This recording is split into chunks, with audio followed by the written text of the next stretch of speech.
Nimeyaona. And I thank God because that which I prayed for, I have seen. Nimeona siku ya leo ni tofauti na siku nyingine. I saw that today is different from all other days. Naona kwamba mkono wa Bwana uko hapa. I see that the love of God is among us.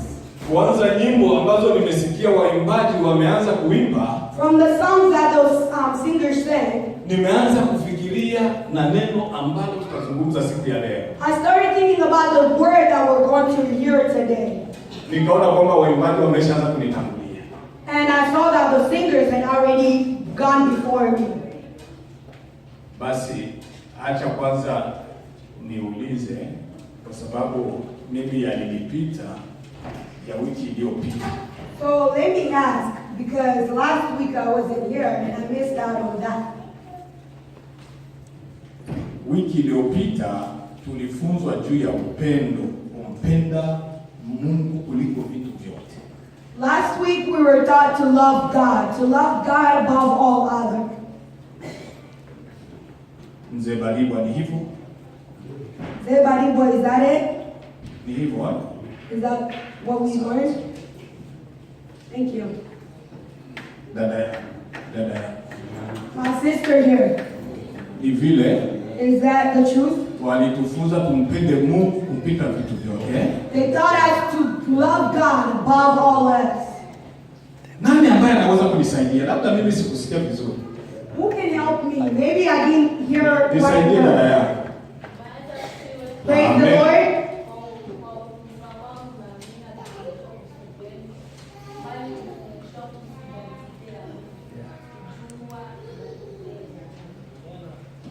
To me, I believe that we did not learn of how to love God and to love God above all else, but instead we learned that the identity of a person. Bwana Yesu asifiwe sana. Amen. Yule dada amesema ni kweli? What our sister there said, is it the truth? Wangapi ambao waliandika mafundisho ambayo ilipita wiki iliyopita, akawa na karatasi akawa anaandika, wainue kwanza vidole. How many people took notes from the service? Wale ambao walikuwa wanaandika. Those who were writing. Ni watu wawili. Just two people? Jamani, inatakiwa watu wafundishwe. Kwa sababu nafikiri mimi katika funzo langu ambalo nilifunza wiki iliyopita nikasema kwamba kukomaa, na nilileta sababu za kukomaa. Nikasema kwamba mtu alipende neno la Mungu. If I remember correctly, I said that we must teach people. And when I remember what I thought the last time I was here, I taught you how to grow in the Lord. And the first thing in doing that is to love the Word of God first. Unapokuwa unapenda neno la Mungu, utakuwa unapenda hata kuandika kwa sababu usisahau. When you love the Word of God, you will love to write it down so that you do not forget. Lakini utakuta watu, tunakuja kanisani tunakosa kuandika mafundisho ambayo tunafundishwa. But you'll see people come to church and leave out of church without writing notes. Tutakomaa siku gani? How are you going to grow? Tutakomaa siku gani kanisa? When are we going to grow, church? Tubadilike. Let us change. Tubadilike. Let us change. Unapoona mafundisho yanahubiriwa, when you see that the word is being preached, chukua karatasi na bigi yako, anza kuandika. Take your paper and your pencil so that you can start writing. Unaona yule dada alijua yale ambayo tumefundisha wiki iliyopita kwa sababu aliandika. You see our sister there remembered what we learned last time because she wrote it down. Bwana Yesu asifiwe sana. Praise the Lord. Ninakupa moyo. I give you courage. Ninakupa moyo. I encourage you. Hatutaki watu wabakie hali ya uchanga. We do not want people to remain as children. Tunataka watu wakomae. We want people to grow. Ndio lengo letu sisi watumishi wa Mungu, tufunze watu wakomae. That is our goal as stewardships of the Lord. Kwa hiyo tulifunzwa juu ya ID original. We were taught about the original ID. ID original. an original ID. Tunaposema ID kwa lugha nyingine tunaweza kusema namna gani ID? When we say ID, in other terms, what can we say? Nani anaweza kunipa ufafanuzi vizuri ID? Who can give me a little bit of explanation on ID? Mmoja ambaye anajua anaweza kuniambia. Kwa lugha nyingine tunaweza kusema ID. Someone that knows. Kama lugha ya kwetu Afrika kule tunaweza kusema nini? ID. Bwana Yesu asifiwe sana. In other terms, identification. Tuko pamoja? Are we together? Tuko pamoja? Are we together? Ninakukumbusha yale ambayo tulifunzwa. I'm just reminding you of that which we learned. Alisema ID original. He talked about the original ID. Ni kama vile ninaweza kusema kitambulisho. It's just like how I can say that kitambulisho original cha Mkristo ni nini?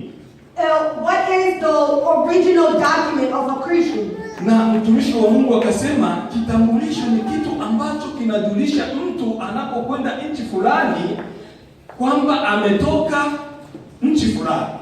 And our pastor said a document is that which when you go to another country, a person can identify which country you're coming from. Watamjua Baligwa ni Mkongomani kwa sababu ya kitambulisho ameonyesha kufrontiere. They will know that Baligwa is a Congolese because of the document that he has shown. Tuko pamoja? Are we together? Mimi ninakukumbusha tu yale ambayo mtumishi wa Mungu alifunza. I'm just reminding you that which our pastor taught us last week. Sasa sijui kama katika hayo ulielewa hicho ni kitambulisho cha mwanadamu. I don't know what you understood, but it is the identification of a person. Ni cha watu. Ni cha watu wote hicho kitambulisho. It's for everyone. Lakini but kuna kitambulisho cha Mkristo. There is an identification of a Christian. Unakijua? Do you know it? Kitambulisho cha Mkristo. A document of a Christian. Ndio nataka nikukumbushe. I just want to remind you this. Tusome kwanza kile kitabu cha Yakobo. Let us tuone kitambulisho cha Mkristo ni nini. Let us first read James. Kitambulisho original cha Mkristo ni nini? Let us first read James to know the original document of a Christian. Yakobo 5 na mstari wake wa 7. James 5. Ninakumbusha tu yale ambayo yalipita ili kwamba uelewe kitambulisho cha Mkristo ni nini. Kwa sababu tulisikia kitambulisho ndio. Sasa tujue cha Mkristo ni nini. Tusomee mchungaji. Hiyo verse moja tu. Waraka wa Yakobo sura ya 5 mstari wake wa 7. Inasema ya kwamba kwa hiyo ndugu, vumilieni hata kuja kwake Bwana. Tazama, mkulima hungoja mazao ya nchi yaliyo ya thamani, huvumilia kwa ajili yake hata yatakapopata mvua ya kwanza na ya mwisho. Amen. Amen. Bwana Yesu asifiwe. Bwana Yesu atukuzwe. Praise the Lord. Tuko pamoja jamani? Are we together? Kitambulisho cha Mkristo ni nini? Where is the document of a Christian? Biblia inakwenda kusema kwamba kitambulisho original cha Mkristo ni uvumilivu. The Bible tells us that the original document of a Christian is patience. Uvumilivu. Patience. Hapo tumesikia Biblia imetuonyesha mfano ambayo huyu mwandishi ameonyesha hapa. The Bible shows us what the writer here is telling us, the example. Akaonyesha kwamba kuna mtu mmoja ambaye mpandaji ambaye alipenda kupanda, na huyo mpandaji mara nyingi anakuwa anavumilia, anakuwa anangojea mvua ya kwanza na hadi ya mwisho. It shows us an example of a farmer who wants to farm his things, and when he puts them underground, he expects for the first rain to come. Kitu ambacho anakuwa anafanya huyo mpandaji ni uvumilivu, ndio maana afike mwisho wa kuvuna. The farmer has to be patient with the timing for him to harvest. Ndio maana tumesema kwamba kitambulisho kamili cha Mkristo ni uvumilivu. That is why we say the original identification of a Christian is patience. Hiyo tu, katika uvumilivu ndio itakutambulisha wewe ni Mkristo. That is all, because when you're patient, you will be identified as such. Sio kwamba labda uvae nguo nzuri na uweze kutambulisha kwamba wewe ni Mkristo. And you don't have to wear good clothes to show that you're a Christian. Sio kwamba labda wewe ni mhubiri mzuri ndio utakutambulisha kwamba wewe ni Mkristo. You don't have to be a good preacher for you to be known as a Christian. Kitakacho kutambulisha wewe ni Mkristo ni uvumilivu. The thing that will identify you as a Christian is patience. Je, watu walio na kitambulisho hicho tunaweza kuwatambua namna gani? How do we know of such people? Tutawatambua kipindi wanapovumilia taabu. We will know them when they have the courage to be patient while in their struggles. Mchungaji Sila akasema siku moja kwamba tusiwe kama Watanzania Pastor Sila said one time we shouldn't be like Tanzanians ambao wanapokusalimia when they greet you, anakuambia Bwana Yesu asifiwe, they tell you praise the Lord, mimi ni Mkristo, I am a Christian, mimi nimeokoka, I'm saved, mimi nimebatizwa, I've been baptized, ili kwamba tumjue kwamba huyo mtu so ni that you can Mkristo. know that that person is a Christian. Lakini ninakwambia hiyo haitakutambulisha kwamba wewe ni No, that will not identify you as a Christian. Kitakacho kutambulisha wewe ni Mkristo ni unapopata mateso na kuyavumilia, ndio tutakutambua. The thing that will identify you as a Christian is when you go through your struggles, when you're suffering, and you're patient while you're suffering. Bwana Yesu asifiwe. Praise the Lord. Tutakujua na kitambulisho cha original kama unashinda mavumilivu. We will know that you have the original document when you're patient with your struggles. Mtu mmoja pale Mozambiki, One person in Mozambique, katika kugombania gari hivi, while he was fighting for a car, huyo mtu alikuwa ni Mkristo. he was a Christian. Akaingia ndani ya gari.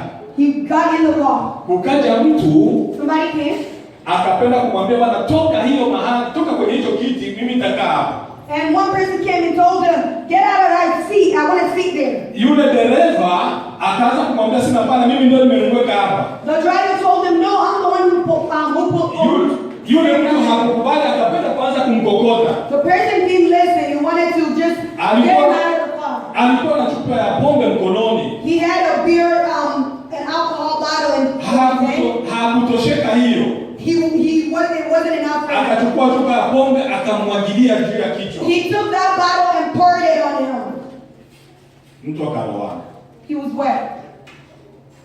Wavijana walipoona ile hali, And when the youth saw that, the ones who were in the car, walipatwa na hasira. they got angry. Walitoka. They got outside. They took Kwa out. They went kijana outside. huyo, Pulled the guy. wale ambao wana yale mafunzo ya judo, And those who know kupiga judo mara moja iko chini. the karate, pulled him and down his ankle he went. Lakini huyo mtu ambaye alimwagiliwa tena pombe, But the person who was soaked with alcohol akaanza kuwakataza mwache. started telling them, no, stop.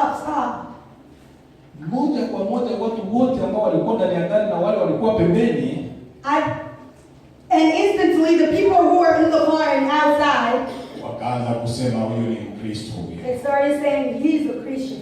Bwana Yesu asifiwe. Praise the Lord. Watu walimtambua kwa sababu ya uvumilivu. People knew him and recognized that he's a Christian because of his patience. Na sisi tusipokuwa na uvumilivu hatutatambulikana. And us, if we're not patient, we will not be recognized. Mhubiri akatuambia kwamba Yona And aliulizwa mambo matatu. the preacher told us that Jonah was asked 3 things. Unatoka wapi? Where are you coming from? Nchi yako ni ipi? What is your country? Kazi yako ni kazi gani? What is your job? Bwana Yesu asifiwe sana. Praise the Lord. Walikuwa wanataka wamtambue. They wanted to know him. Hiyo nilikuwa na Biblia, nataka nikupe picha ujue kitambulisho original. I just wanted to summarize what we learned last week so that you can know what the original personal identification is. Basi siku ya leo acha tuende kwenye, nataka nikukumbushe siku ya leo. Therefore, today we're going over. Nataka uandike. I want you to write. Sitazungumza mengi, nina verse moja tu ambayo ninataka nikupe. I will not say much. I'll give you just one verse. Na ndio maana unaona nimerudia hivi kwamba nikupe mwangaza wa kitambulisho. And that is why I wanted to give you a light of the introduction. Kwa sababu nina neno ndogo tu. Because I have just a small word. Mimi nilikuwa napangilia labda acha nifundishe juu ya kuitwa. I maybe wanted, in my mind I was thinking maybe I should teach about being called. Nikaanza kutafakari acha labda nifundishe juu ya kupiga hesabu. And then I was also thinking that I should maybe teach on calculation. Lakini nikaona tu ninapotafakari hiyo yote roho inakwenda tu pale tu kwamba tuzungumze ile neno ambalo tutazungumza asubuhi ya leo. And my thoughts, my heart just kept telling me, just teach this, which we're going to learn today. Asubuhi ya leo tutazungumza neno linasema kwamba sio mwisho. Today we're going to learn about it is not the end. Bwana Yesu atukuzwe. Praise the Lord. Mimi naona wengine wanaanza kusinzia jamani. I see that other people are falling asleep. Tutazungumza neno linasema sio mwisho. We're going to learn the word that is going to tell us it is not the end. Hebu mpe mkono jirani yako kwamba mwambie sio mwisho. Give your neighbor a hand and tell them it is not the end. Sio mwisho. It is not the end. Sio mwisho. It is not the end. Sitaki tena usahau. I don't want you to forget again. Sio mwisho. It is not the end. Bwana Yesu asifiwe sana. Praise the Lord. Naomba unisikilize kidogo.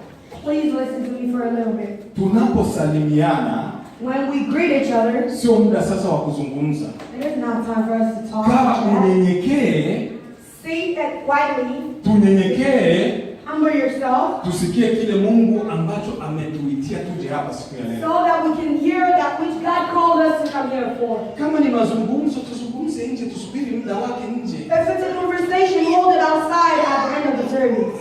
Sio mwisho. It is not the end. Kila mtu ninajua kwamba anajua neno hili kwamba sio mwisho. I know that all of us know the term that is not the end. Mtu anaweza akanunua gari yake nzuri kabisa.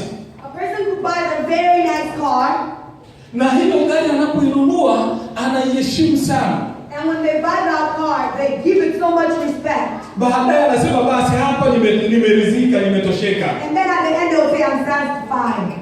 Anasema basi hapa ni mwisho. And then they say, this is the end. Lakini ninajua kwamba sio mwisho. But I know that it is not the end. Atakuja kuona mwingine mwenzake labda amepata nyumba. And he'll come to see that another person has bought a house. Na anapoona kwamba ninafikiria labda na mimi naweza nikapata na mimi ile nyumba. And then they start thinking to themselves, I also can get a house like that. Na siku atapata hiyo nyumba, And when he gets that house, anasema basi hapa nimetosheka. and then they'll say, right here, right now, I'm satisfied. Anafikiri labda ni mwisho. And he thinks that it is the end. Lakini sio mwisho. But it is not the end. Labda atakuwa huyo mtu anakosa pesa. Maybe that person will not have money. Au kuna saa anaweza kuwa ana pesa. Or there will be times when he does have money. Anasema kwamba hapa hivi mimi ninatosheka. And he'll say, oh, I'm so satisfied. Anafikiri basi hapa hivi nimetosheka. And he'll say, I'm so satisfied. Si mimi nina pesa. I have money. Nikitaka kwenda labda ni Ulaya. If I want to go to Europe, Nikitaka kwenda labda sijui ni Afrika. if I want to go to Africa, nitakwenda kwa sababu nina pesa. I'll go because I have money. Huyo mtu atafikiri labda ni mwisho. That person will think maybe it is the end. Lakini ninakuambia kwamba sio mwisho. But I assure you that it is not the end. Unaweza kama na hizo pesa, You might have the money. kama wewe ni mwanamke labda inawezekana hauna bwana. Maybe if you're a woman, you don't have a husband. Inawezekana unaweza kuwa na hizo pesa, ukawa uko mwanaume, you might have money and you're a male, ukawa hauna mke. you might not have a wife. Hapo hivyo utakuwa na haja kwamba nipate mwanamke. In your mind you'll be like, I need a wife. Utakuwa na haja labda nipate bwana. You'll have that desire to have a husband. Na unapopata huyo mke ama bwana, And when you have a husband or a wife, unasema basi ninatosheka. you say, I'm justified. Lakini But sio mwisho. it is not the end. Bwana Yesu asifiwe sana. Praise the Lord. Sio mwisho. It is not the end. Nipate pesa, To have money, nipate mke, to have a wife, nipate nyumba, to have a house, sio mwisho. it is not the end. Bwana Yesu asifiwe sana. Praise the Lord. Wasimamie nyinyi wa ambao nakwamba mnahesabu sijui kama ni masadaka, ningewaomba dada zangu mnipe kwanza masikio kidogo. The treasurers, we ask that you give us your time. Mimi nitakuwa ninazungumza yale ambayo naona ambayo yanataka kuleta watu uchanga, lazima niyazungumze. I want to speak on that which I see that is bringing witness into people. Kipindi cha neno la Mungu ni kila mtu anakaa akisikiliza na kutafakari yale Mungu ambaye anazungumza. And it is time for the sermon. It is time for each one of us to listen, to hear the word that God has brought to us. Sijui tunapoingia hapa nakoga naona kila mtu anafunga macho, kuna wengine anapiga magoti. When we come, I see some people bend down and pray. Mnakoga mnaomba nini? What are you praying? Mnakoga mnaomba nini? What are you praying? Kipindi mnaingia hapa kanisani alafu mnatudanganya, mnafunga macho. When you come to church and you bend down and close your eyes, mnakoga mnaomba nini? what are you praying? Mimi sijui kitu ambacho nakoga naomba. I don't know what you pray. Lakini mimi ninapoingia hapa nasema asante Yesu, nimefika. But when I come here, I pray to God and I tell Him, thank you, I've arrived. Utakapowabariki wengine katika neno lako na mimi usiniache. When you bless others in your word, you also do not forget me. Na ninapokuwa nimekwisha kutoa hizo shukrani kwa Yesu, And when I'm done giving my thanksgiving, ninanyenyekea. I humble myself. Sio mwisho. It is not the end. Bwana Yesu asifiwe sana. Praise the Lord. Ndio neno letu. That is our word today. Ayubu akapatwa na mateso. Job went through a lot of struggles. Akafiwa na watoto. His children died. Akafiwa na mifugo. And his cattle also died. Mwili wa Ayubu ukaharibika na madonda. And his body was filled with all this bruises and. Lakini pamoja na hayo yote mateso, but he went through all those struggles. Ayubu akajua kwamba sio mwisho. Job knew that it was not the end. Sio mwisho. He knew it was not the end.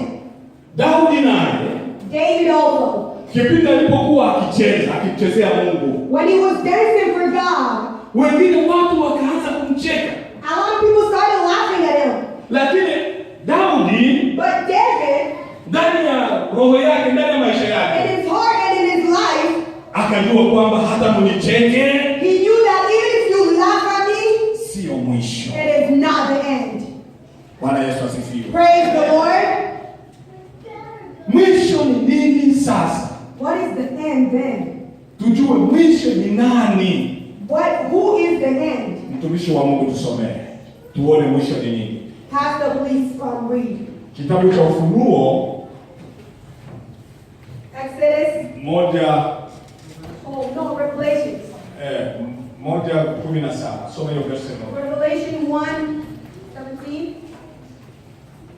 Ufunuo wa Yohana sura yake ya kwanza mstari wake wa 17. Biblia inasema ya kwamba nami nilipomuona nalianguka miguuni pake kama mtu aliyekufa. Akaweka mkono wake wa kuume juu yangu akisema, usiogope. Mimi ni wa kwanza na wa mwisho. Amen. Amen. Bwana Yesu asifiwe. When I saw him, I fell at his feet as if I were dead. but he laid his right hand on me and said, "Don't be afraid. I am the first and the last." Katika funzo letu kuna swali linakwenda kutuuliza hivi, aliye wa mwisho ni nani? In our question, we have one that says, "Who is the last?" Nikiwa na pesa, when I have money, nikiwa na nyumba nzuri, when I have a good nikiwa house, na mme, when I have a nikiwa na husband, mke, when I have a wife, sio mwisho. it is not the end. Mwisho ni nani? Who is the end? Biblia imetuambia kwamba The Bible tells us mwisho ni Yesu Kristo. Jesus Christ is the last. Bwana Yesu asifiwe. Praise the Lord. Aliye mwanzo na wa mwisho ni Yesu Kristo. The first and the last is Jesus Christ. Amen. Amen. Tuko pamoja. Are we together? Andiko ambalo tumesoma ni la Yohana. The scripture that we read is from John. Tumekuta ni habari ya Yohana ambayo inazungumziwa hapa. It is a story from John. Yohana alikuwa mmoja kati ya wanafunzi wa Yesu. John was one among the apostles of Jesus. Ninakupa mafasirio ya andiko ile ambayo tumesoma. I'm just explaining to you from that which we read. Yohana alikuwa mmoja wa wanafunzi wa Yesu. John was one among the disciples. Na Biblia inakwenda kusema kwamba Yohana alikwenda kupata mateso. And the Bible tells us that John went through a whole lot. Na kipindi alipokuwa hapo Yohana, and when he was there, Biblia inakwenda kusema kwamba Wayahudi hawakupenda kumuona Yohana. The Bible tells us that the Israelites did not want to see him. Na kama hawakupenda kumuona, walikwenda kumchukua wakaenda kumtupia kwenye pipa, wakamdumbukiza kwenye pipa. And they took him and they grabbed him and put him in a pipe. Shabaha la Wayahudi hawakuwa wanamtaka wamuone. Their reason was that they did not want to see him. Na katika shabaha yao ya kumtupia ndani ya pipa ni kwamba afya asionekani tena. Their reason was also for him to not come back so that he could die in there. Lakini alidumbukizwa ndani ya pipa, Yohana hakuweza kufariki. He was thrown in there but he did not die. Akawa ni mzima. He was fine. Wakaona kwamba huyo mtu tulifikiri labda tukimdumbukiza humu ndio itakuwa ni mwisho wake kabisa, atakufa. They thought that when they throw him in there that will be his end. Kumbe bado yuko hai. But then he's still alive. Tena wakamchukua Yohana huyo. They took John again. Wakampeleka kwenye kisiwani. They took him to the river. Na huko kisiwani wakajua kwamba huko tunapokwenda kumpeleka atakufa na njaa, atakufa tu. And they thought that when they took him there he will die of hunger. Lakini Biblia inakwenda kusema Yohana kipindi alipokuwa kule, but the Bible tells us that when John was there kisiwani at the river, Biblia inasema kwamba Yohana akasikia sauti. The Bible tells us that John heard a voice. Akasikia sauti nyuma yake. He heard a voice behind him. Hiyo sauti, and the voice, alipoisikia, when he heard the voice, Biblia inasema kwamba Yohana akageuka. The Bible tells us that John turned. Alipogeuka, Biblia inakwenda kusema kwamba akamuona mtu mrefu. And the Bible tells us that when he turned, he saw a tall person ambaye amevaa nguo ndefu nyeupe, who was wearing a long white cloth. Alafu hapo inakwenda kueleza jinsi miguu yake ilivyokuwa. Ukisoma hiyo sura ya kwanza tutaona jinsi inaeleza. And it explains how the person looked at his feet. Jinsi macho yake jinsi itakavyokuwa. How his eyes looked. Inakwenda kueleza hivyo. It explains that better in chapter 1. Lakini sasa katika ile sura ambayo tumekwenda kusoma, but in the scripture that we read, ya 1:17, chapter 1:17, ndio inakwenda kusema kwamba akasikia hiyo sauti. And he tells us that he heard the voice. Ikisema hivi. And it said to him. Kipindi alipoisikia sauti, Biblia inasema kwamba aliogopa, akatetemeka.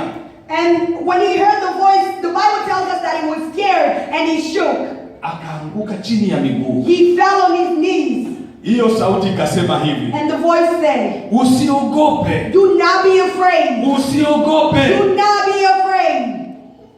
Uwe mwaminifu. Be faithful. Mimi ni wa kwanza I am the first na wa mwisho. and the last. Bwana Yesu asifiwe sana. Praise the Lord.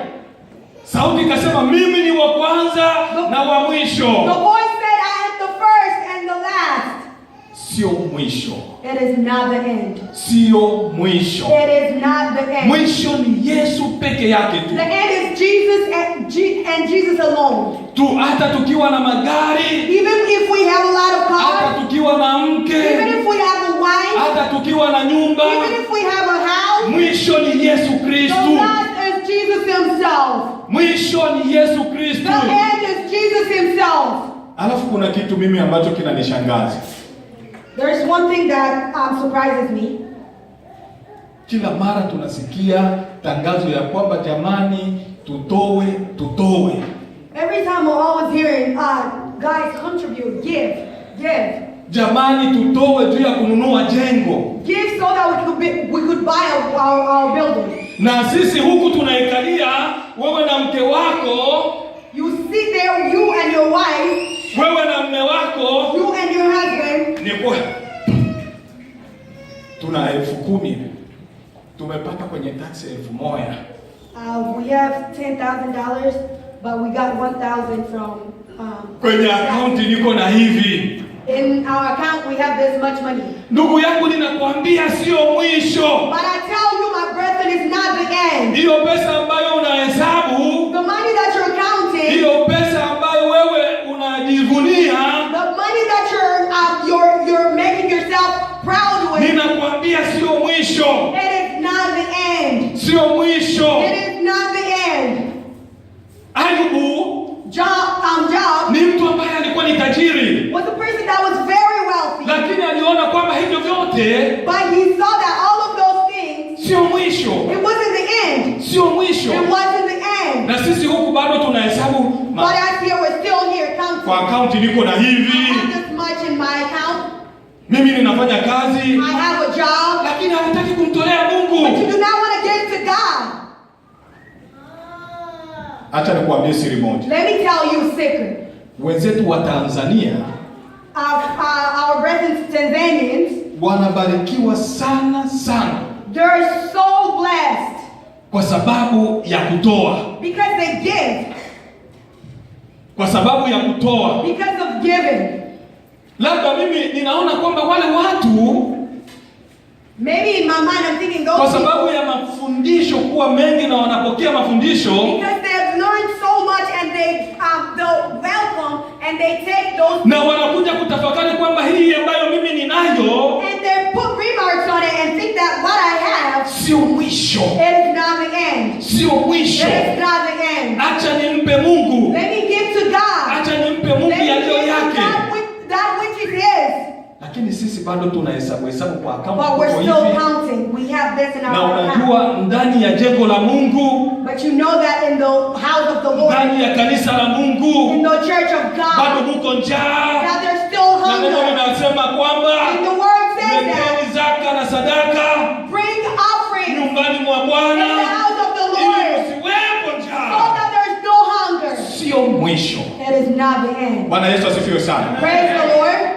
Wewe unaweka ndani ya kanisa la Mungu njaa, You're bringing hunger in the house of the Lord. na Mungu amekupa nguvu kufanya kazi. And God has given you the strength to work. Kwa nini tusimtolee? Why shouldn't we give Him back?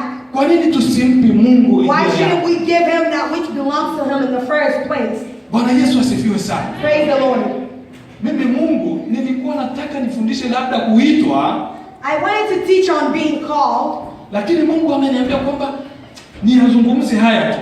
but God wanted me to speak on this. Kwa hiyo ninataka nikuhimize ndugu yangu. So I want to encourage you, my brethren. Bwana Yesu asifiwe sana. Praise the Lord. Ninataka nikuhimize ndugu I yangu. want to encourage you. Pesa ambazo unakuwa The nazo, money that you've got, ujue kwamba sio mwisho. know that it is not the end. Sio mwisho. Know that it's not the end. Ukiwa na nyumba, If you have a house, sio mwisho. it's not the Jina la Bwana libarikiwe. May the name of the Lord be blessed. Kuna mambo matatu There's 3 things. ambayo Yohana aliambiwa. There's 3 things that John was told. Utapenda nikuambia hayo mambo? Do you want me to tell you those things? Tuko pamoja? Are we together? Tuko pamoja? Are we together? Naona vijana hapa hawaitiki. Tuko pamoja? The youth here responded. Are we together? Waulize kwanza Kiingereza. Are we together? Bwana Yesu asifiwe sana. Praise the Lord. Sio mwisho. It is not the end. Sio mwisho. It is not the end. Katika ile sauti ambayo Yohana alisikia kuna mambo matatu. In the voice that John heard, there's 3 things. Jambo la kwanza, The first thing, akaambiwa kwamba mimi ni wa kwanza na wa mwisho. he was told that I am the first and the last. Jina la Bwana libarikiwe. May the name of the Lord be blessed. Mimi ni wa kwanza na wa mwisho. I am the first and I'm the last. Kuna mama mmoja ambaye ni mjane. There's one woman who is a widow. Hiyo tunaweza kuiona katika Wafalme wa Kwanza. We could find that in 1 Kings Sijui kama 17 hivi na 15. Hii hapa nataka nizungumzie. 17:15 maybe. Kama unaweza ukaandika tu. If you want to write it, please. Kuna mama mmoja ni mjane. There was one woman who was a widow. Huyo mama, Biblia inasema kwamba akatumwa Elia kwa huyo mama. The Bible tells us that Elijah was sent to that woman. Akatumwa ili kwamba aweze kupata chakula. Elijah was sent to that woman so that he could get food. Na Elia alipofika kwa huyo mama, And when Elijah got to that home, Elia akamuomba chakula kulingana na jinsi alivyotumwa. he asked the woman for food, just like he was instructed to do. Huyo mama akamjibu mtumishi wa Mungu, mimi nimebaki na kakibaba kamoja. And she responded and said, the servant of God, I've only got just one little barbecue left. Na kakopo ka mafuta. And just a little oil. Nategemea kwamba niweze kukanda hata mkate. Niweze kufanya hata mkate. And she was thinking that she just wants to make at least little Bugatti left. Ili nile na watoto wangu. So that I can eat with my children. Labda sijui ya kesho, labda ndio nikufe. But I don't know of tomorrow. Maybe I'll die then. Biblia inasema hivi. The Bible tells us this. Elia akamwambia, wewe nipatie kwanza hako kakopo kamoja ka mafuta. Elijah said, just give me that little oil that's left. Na hiyo kopo moja ya unga. And the 1 cup of flour. Unitengenezee kwanza mimi chakula. Make food for me first. Huyu mjane. The widow. Huyu mjane. The woman. Akatafakari kwamba She thought to herself, ninapokuwa na hii kidogo ya unga, just when I have this little flour, ninapokuwa na hii kidogo ya mafuta, just when I have this little oil, sio mwisho. it is not the end. Sio mwisho. It is not the end. Jina la Bwana libarikiwe. May the name of the Lord be blessed. Akasema kwamba hii sio mwisho. This is not the end. Biblia inasema kwamba akachukua ile ambayo alikuwa nayo akamtengenezea mtumishi wa Mungu. The Bible says that she took that which she had and made food for the servant of God. Biblia inakwenda kusema kwamba huyo mama mjane chakula hakikupunguka tena ndani ya nyumba yake. The Bible tells us that the food did not live in the house of that woman. Bwana Yesu asifiwe sana. Mama akaona kwamba hivi nilivyo navyo sio mwisho. The woman saw that which she had was not the end. Nafikiri ni jambo la ngumu sana. I think sometimes it could be hard. Uchukue kile ambacho unacho ndio unajua kwamba hiki baada ya hiki sina kingine kitu tena. To take something that you have, know that when I give this, I will have no more tomorrow. Naweza nikafanya nini? What will I do then? Ni jambo gumu sana. It's so hard. Lakini huyu mama But this woman, katika imani yake in her faith, akajua kwamba sio mwisho, knew that it wasn't the end. akatoa kile kitu She alichokuwa took it nacho. away. na Mungu akambariki. And God blessed her. Kwa nini sisi Why us? tunahesabu kwenye akaunti